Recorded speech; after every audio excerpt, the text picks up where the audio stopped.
So, hey, good morning, everyone. This morning I was reading in Proverbs chapter 12 as part of this reading plan that we're doing together. And one verse in particular jumped out at me.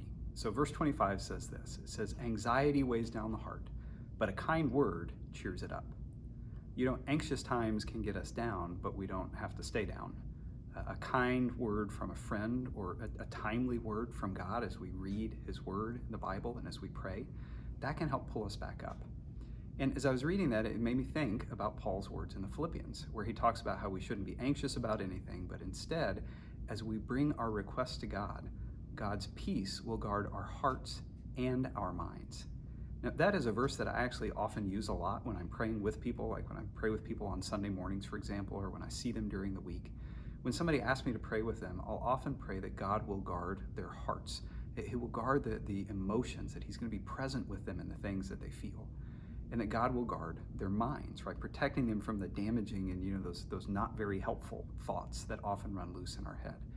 And if that's a helpful thing for you to do as you're praying for people at times, feel free to take that. It's like inside pastor trick that you can take and use.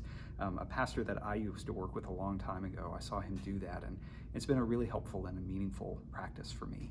And based on that, I want to give you two things. I want to give you one piece of information and one invitation. So first, the information. I want you to know that this is what I'm praying for you, for our friends and our church family today, that God's peace would guard your hearts and your minds. As we enter into this season, a new season, with the fall coming of uncertainty about school and the economy and all of those things, that can really lead to a lot of stress and anxiety and tension. So I'm praying that you would experience God's peace in your hearts and your minds through all of that.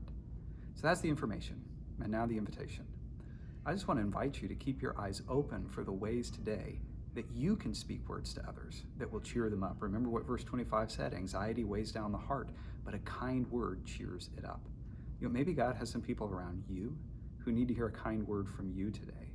So I'm praying that God would help you see who in your life needs you to speak those words of encouragement to them, and that He would give you the courage and the opportunity to do that today.